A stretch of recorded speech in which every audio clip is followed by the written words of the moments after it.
কোনো জিনিস বুকের মধ্যে বসতে পারে, মনটারে করতে হবে পানির মতো। হাজার দাগ দিলেও দাগ পড়বে না, পানির উপরে দাগ পড়ে না।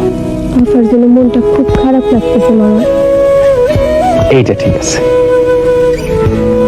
অন্যের দুঃখে কষ্ট পাওয়া ঠিক আছে, কিন্তু নিজের দুঃখে কষ্ট পাওয়া ঠিক না।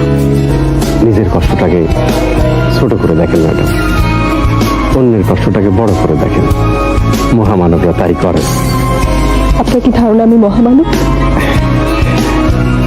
মানুষ মাত্রই মহামানব, সেটা সে জানে না বলেই সাধারণ মানুষের মতো আচরণ করে।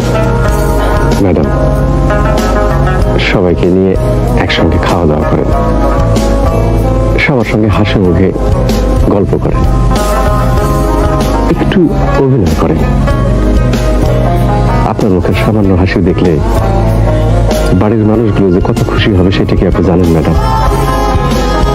একটু অভিনয় করেন। অন্যের কষ্ট দূর করার জন্য যে অভিনয়, সেই অভিনয়ে কোনো দোষ নেই ম্যাডাম। জগৎটা ভাইজান বড় অদ্ভুত। এই দুনিয়ার নানান কিসিমের মানুষ আছে, পাগল মানুষ, আধা পাগল মানুষ, শিক্ষিত মানুষ, মূর্খ মানুষ।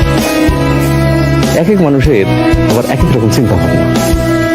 এই যেমন ধরেন, আমার এসে যদি কেউ বলে যে হাসান মিয়া, তোমার আমি সারা দুনিয়া ঘুরে দেখাবো, বিনিময়ে তোমার চোখ দুইটা দিতে হবে, বাকি জীবন অন্ধ থাকবা, আমি রাজি হয়ে যাব, আনন্দের সঙ্গে রাজি হব।